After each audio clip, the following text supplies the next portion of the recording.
Hello and namaste everyone. Welcome to lecture 18 of this NPTEL course on stochastic approximation. Let us do a quick review of what we have been doing for this week. So, the plan for this week is to go over some fundamentals of ordinary differential equations. You will soon see that we will be using suitable ordinary differential equations to predict and analyze the behaviors of stochastic approximation algorithm. So, that will we will discuss in the forthcoming week. So, in this week our task is to get some basics of ordinary differential equations in order, right, and in the previous two lectures we looked at something called as initial value problems, then we discussed existence and uniqueness of solutions to this unique value initial value problem, sorry, and then we also looked at or discussed the continuity of the solutions to this IVP with respect to the initial condition. So, this is what we have covered so far, and today we will study a bit more about the solutions to this initial value problems. Okay. All right. So, recall that initial value problem is equation of this form, and this is the initialization condition, and we use the notation xt t naught x naught to denote the solution trajectory, okay, that satisfies this IVP, right. In today's class we will try to understand the asymptotic behaviors of such solution trajectories, and in order to do that we would need to introduce a few definitions. Okay. So, towards that let us consider a ordinary differential equation of the form x dot of t equals h of x of t. So, notice that here I often will not write x of t. Okay. So, this is this t over here is hidden and it is done for simplicity of notation, but whether I write x of t or not, it is to be interpreted that there is an x of t over here, right. So, let us consider an ODE of the form x dot of t equals h of x, where h is a mapping from Rd to Rd, and we will presume that this function h is Lipschitz continuous, right. Now, I hope you are able to understand and appreciate the importance of this function h being Lipschitz continuous. On one hand, this ensures that this initial value problem has a unique solution. On the other hand, it also ensures that the solution trajectories are continuous with respect to this initialization condition x naught. Okay. So, as I told you, we require a few definitions, and one of the definitions that we will begin with is that of positive invariance, right. So, we will say a closed subset A of Rd, right, is positively invariant with respect to this ODE x dot of t equals h of x of t if for every initialization x0 in A, that is, if you start the solution trajectory of this ODE in A, then that solution trajectory lies in A for all t bigger than equal to t naught. So, notice that there is a greater than equal to sign. So, this greater than equal to sign and this positive are connected. So, this positive is there because of this greater than equal to sign.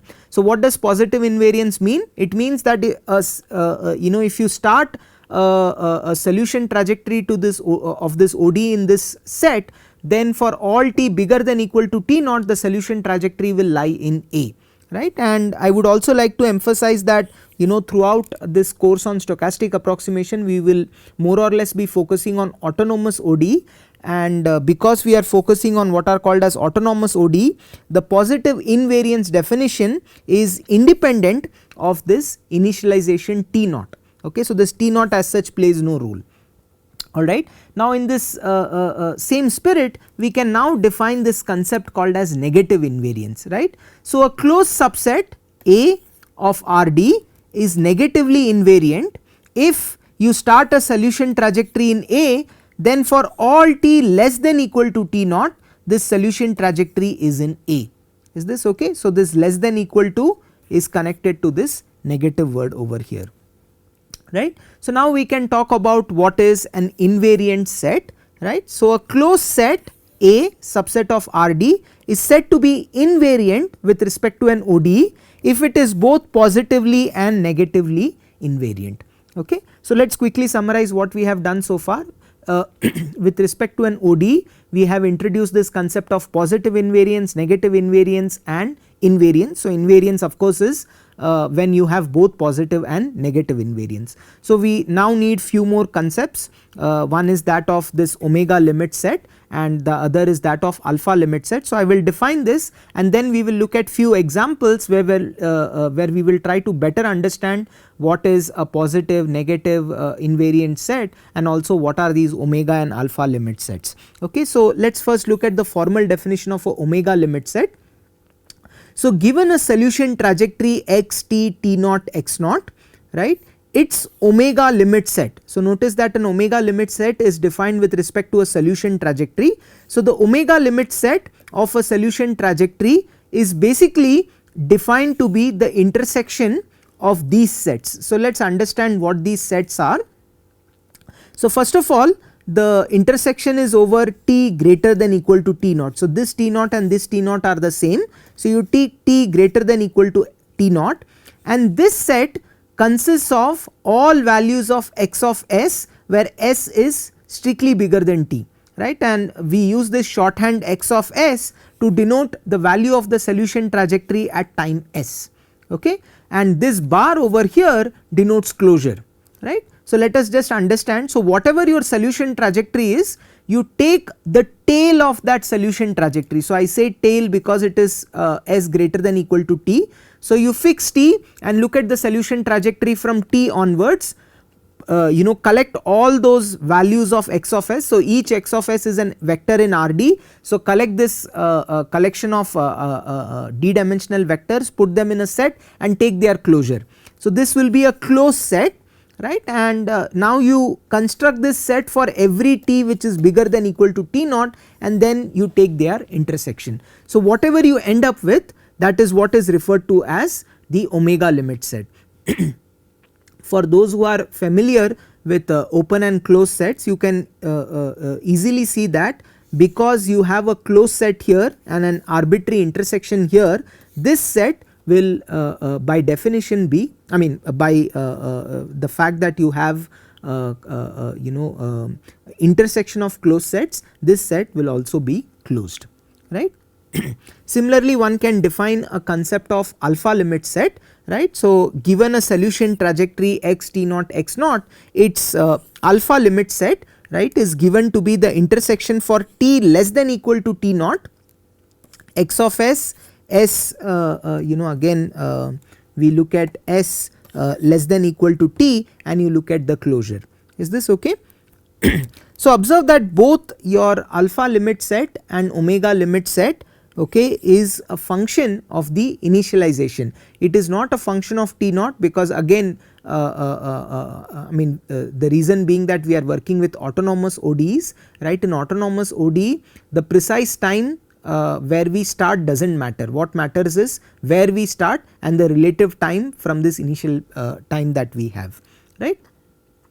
So, now it is very easy to check that, okay, with regards to an omega limit set, if y belongs to omega of x naught, then by this definition of your omega of x naught, okay, there exists a sequence tk such that tk is monotonically increasing to infinity and x tk t naught x naught. So, this is the value of the solution trajectory at time instance tk, this goes to y. Is this okay? So, this condition will be true just from this definition of omega of x naught, and let us now look at a few examples to better understand what are these positive and negative invariant sets and also what are these omega and alpha limits, right. So, to begin with, let us consider a very simple ODE. This ODE is x dot of t is equal to minus 2 times x of t, right, and this is an ODE on the real line. So, this is simple because one can write explicit solutions to this ODE. For example, x t 0 x naught is x naught times e raised to minus 2t, right. So, we have just for sake of simplicity taken t naught to be 0.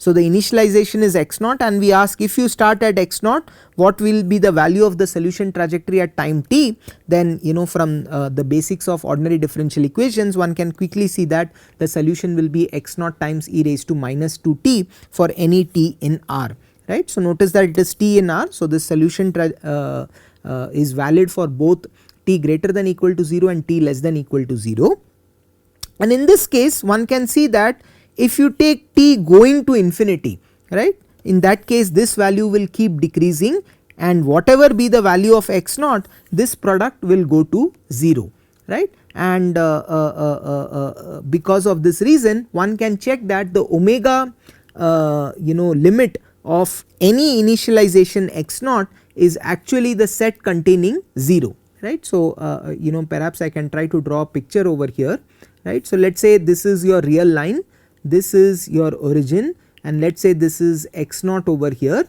So, if you start the solution trajectory of x naught, this solution trajectory will continue to move towards the origin, right. So, let us say at time t over you are over here. So, the tail of the solution trajectory will be what happens on this side, is that okay, and as you increase your t you will sort of be looking at the tail of this solution trajectory, and if you keep intersecting it and notice that you also have this closure over here, right. So, keeping in mind this closure and the fact that the solution trajectory keeps moving towards the origin, one can immediately see that the omega limit for this solution trajectory will indeed be 0, right. I mean the set containing 0, and the initialization here does not matter.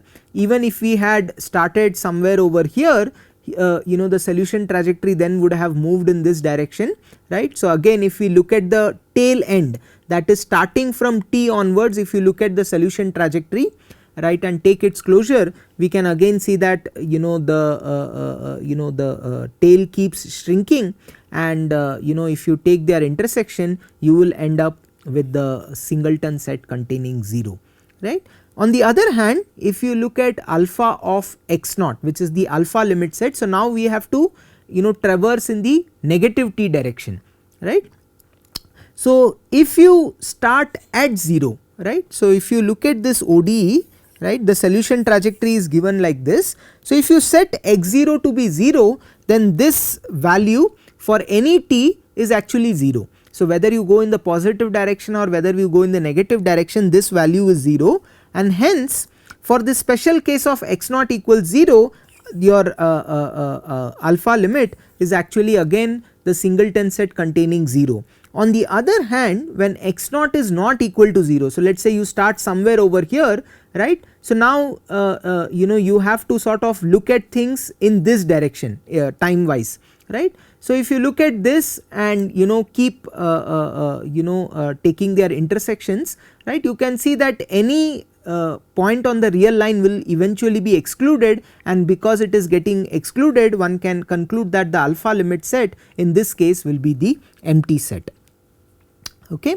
And now let us for this particular example also look at examples of invariant sets, right. From the fact that the solution was x naught times e raised to minus 2t, one can see that if you start at 0, both in positive time and negative time you will remain at 0, and hence the set 0 or the singleton set 0 is both positively invariant and negatively invariant, and hence it is invariant, right. And this whole real line, right, is also invariant. Okay. So, whole real line is trivially invariant, because if you start a solution trajectory of this ODE from any point in the real line, you will of course remain within the real line both in the positive and negative time direction, and hence this set is trivially an invariant set. Okay. However, if you consider a set of the form minus a to a, so this is an interval, right, such a set is only positively invariant, right. So, if you start anywhere on this set, so let us try to draw this set. So, this is minus a, this is plus a, and here is the origin. So, if you start over here, right, the solution trajectory will try to move towards the origin this way. Similarly, if you start over here, the solution trajectory will try to move towards the origin in this way, and because of this reason the solution trajectory will remain within this interval -a to +a for any t bigger than equal to 0, and hence one can conclude that this interval is actually positively invariant for any a greater than equal to 0. On the other hand, if you look at the interval a comma plus infinity, right, so that means let us say some interval of this form, right. So if you start a solution trajectory over here, right, this solution trajectory will eventually escape this set, and hence this is not positively invariant. On the other hand, if you sort of start the solution trajectory here, but look at its behavior for negative time, right. So if you look at the behavior for negative time, then it will indeed remain over here, and hence this is negatively invariant. Okay. So I hope you are able to see that why this is negatively invariant. Okay, so this was in the context of a very simple example. Let us now move on to a slightly sophisticated example, and let us try to ask or look at this definitions of the positive and negative invariant sets, as well as the alpha and omega limit sets, right. So let us look at this ODE. So in this case the ODE is made up of two variables. So this is an ODE that lives in R2, right. So here x dot of t is y plus x times 1 minus x square minus y square, and y dot of t is minus x plus y times 1 minus x square minus y square, right. And again I would like to emphasize that these x and y variables on the right hand side actually depend on time, and I have suppressed that dependence just for notational simplicity. Ideally I should have written this as y of t and x of t and so on. Is this okay? Alright.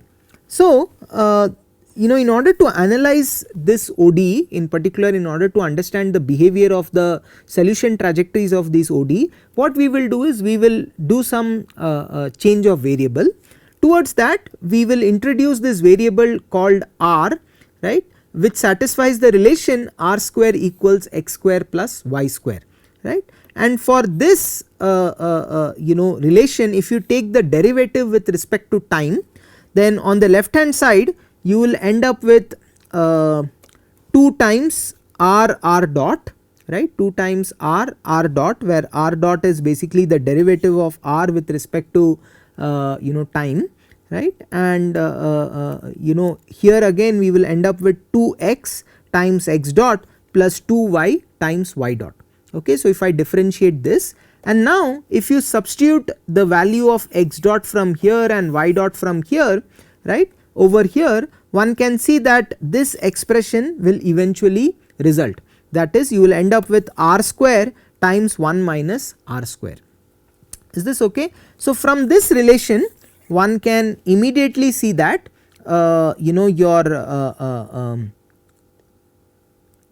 okay, so I think I need to be a bit careful here. So you will end up with 2 here as well.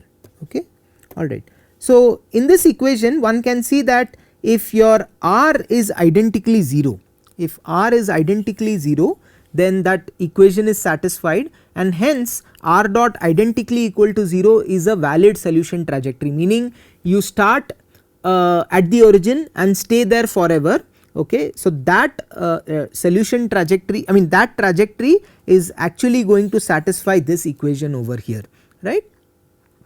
And on the other hand there are also some other valid solutions for which your r dot actually satisfies an relation of this form. So what I have done is I have basically cancelled the r's from here, and hence I would end up with r dot equals r times 1 minus r, right. And here one can see that this right hand side is having a positive value for r between 0 and 1, equals 0 for r equals 1, and for r bigger than equal to 1 it takes a negative value, which means that if you look at this transform variable r's behavior as a function of time, right, when you start the value of r such that it is between 0 and 1, then your r of t value will actually increase. It will increase because r dot of t in that case will be positive. So, which means that r of t is increasing, right.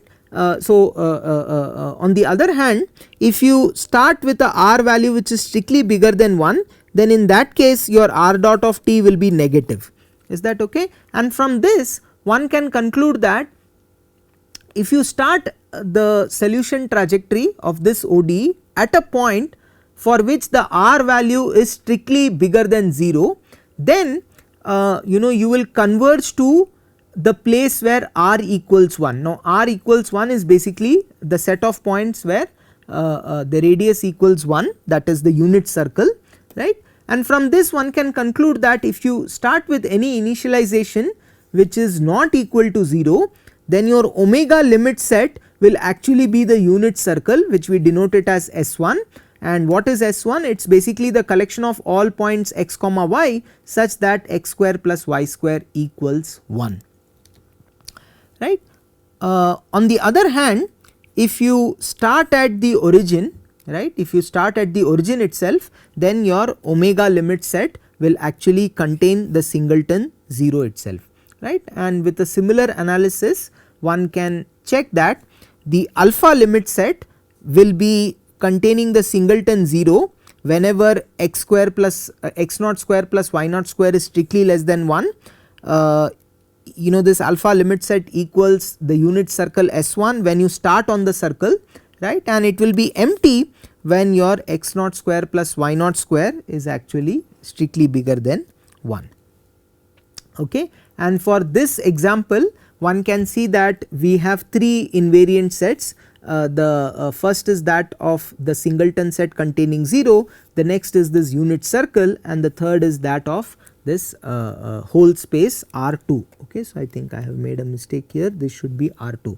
So, these are the different invariant sets for this example, and in the same spirit one can see that if you take a set of this form, that is the collection of x comma y such that x square plus y square is less than equal to a square, where a is bigger than equal to 1, right. In this case this set will be positively invariant, because if you start the solution trajectory of that ODE from this set, then the solution trajectory will remain within this set, and hence this is positively invariant. On the other hand, if you take this same set for a strictly less than 1, then if you start the solution trajectory from this set, it will escape this set, so that that solution trajectory can move towards the unit circle, right. And because of this reason, this set for a strictly less than 1 will not be positively invariant. However, in the reverse direction the solution trajectory will remain within this set, and hence one can conclude that for a strictly less than 1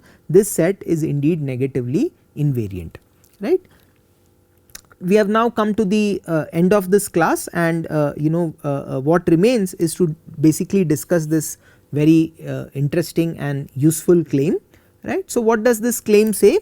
It says that suppose you have an ODE of the form x dot of t equals h of x of t, and let us say x naught is some initialization, and let omega of x naught be your omega limit set, right. And the claim is that for any x naught its omega limit set must be an invariant set, right. So, you take x naught, look at its omega limit. So, omega limit will itself be a set, and that set will be invariant, meaning if you start a solution trajectory within that set, and whether you look at in the positive time direction or the negative time direction, right, the solution trajectory will remain within omega of x naught. So, let us see how we can prove this result. Actually this is very easy to prove, right. So, let us first recall what is the definition of omega of x naught. So, omega of x naught, as you will recall, is the intersection of these closed sets, and because it is the intersection of closed sets, your omega of x naught itself is closed. Now, there are two possibilities for omega of x naught. Either your omega of x naught is empty, in which case it is trivially an invariant set. On the other hand, omega of x naught is non-empty, right. So, this case is easy. So, we will only focus on the case where omega of x naught is non-empty, right. So, now let us see why omega of x naught has to be invariant. Towards that, let us consider an element in omega of S naught. So now let us first understand what is our goal. Our goal is to show that if you start a solution trajectory at Z, right, and then if you look at the behavior of the solution trajectory both in positive time and in negative time, we want to show that that solution trajectory will lie in omega of x naught itself. Okay. So now from the fact that Z belongs to omega of x naught, one can look at the definition of omega of x naught and conclude that there exists a sequence of time instances tk such that tk increases to infinity, and the value of the solution trajectory starting from x naught at time tk. So these are some vectors, right. So this sequence of vectors actually converges to Z. Is this okay? So this is from the fact that Z belongs to omega of x naught, right. And now recall our goal is to show that if you start the solution trajectory from here and look at t time units ahead or behind, right, and we would like to ask whether the solution trajectory at this time instance lies in omega of x naught or not. So towards that, let us consider some t in R which is arbitrary, and let us look at this value, right. So we take t plus tk t naught x naught. So t is fixed and we are only going to change this tk value, right. So my claim is that this value is actually equal to this value. So let us understand the difference between this and this. This solution trajectory at time t naught starts from x naught, right, and then we are asking where would this solution trajectory be at time t plus tk. On the other hand, this expression over here says that at time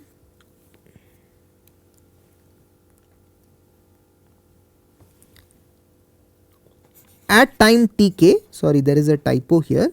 So let us say at time tk you are at x tk t naught x naught, right. So this is the solution trajectory which at t naught was at x naught, right, and we ask where it has it reached at time tk, right, and this is the initialization time now, and then we ask if you start over here after t units of time where would you be, right, and from the uniqueness on of solution trajectories one can see that this expression and this expression must be one and the same. However, the difference between this and this is that, okay, just 1 minute, I just want to think of one thing. Okay, so I think what I should instead say is this is actually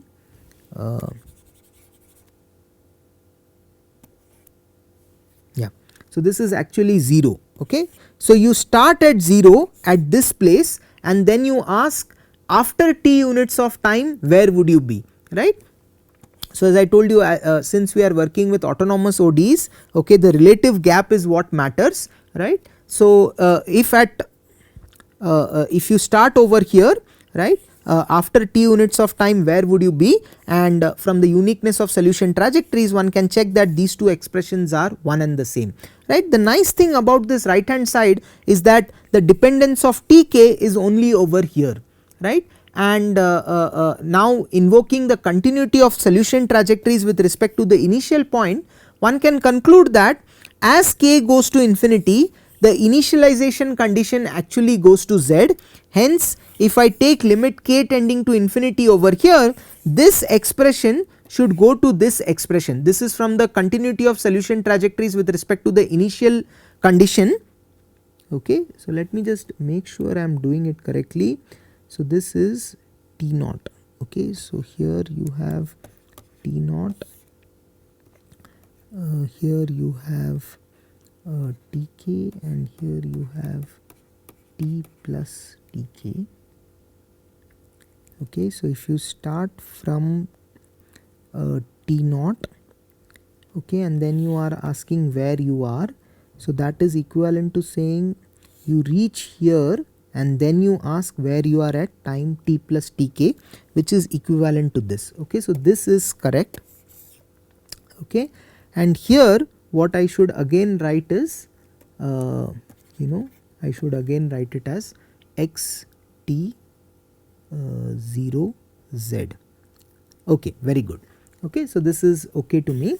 So, this limit, okay, is the limit of this, and this initialization actually converges to z, hence this limit actually converges to this, right. Now, because this limit converges to this, if you again look at the definition of your omega limit set, one can see that because this limit converges to this vector over here, right, one can conclude that this expression must also be in omega of x naught. This just follows from the definition of omega of x naught. Recall that omega of x naught has this intersections, right, and the fact that your limit actually converges to this value would tell us that this expression also lies in omega of x naught. So, let us now try to understand what we have proved. We have said that if z belongs to omega of x naught, then for any t this expression will also belong to omega of x naught, and since this t is arbitrary, one can conclude that this expression belonging to x naught implies that the solution trajectory started at z lies in omega of x naught both for positive time and negative time, which then helps us conclude that this omega of x naught indeed is invariant. Okay. So, this brings us to the end of the class. Let me quickly summarize what we have done. In this class we introduced some terms like positive invariance, negative invariance, omega limits and alpha limits, right, and we saw some examples of ODEs, and we saw examples of these different sets, and eventually we proved that the omega limit of an ODE omega limit of any initial condition, right, that is actually an invariant set. Okay. So, in the next class we will understand a bit more about the nature of some limit sets like this, right. Until then, bye. Thank you.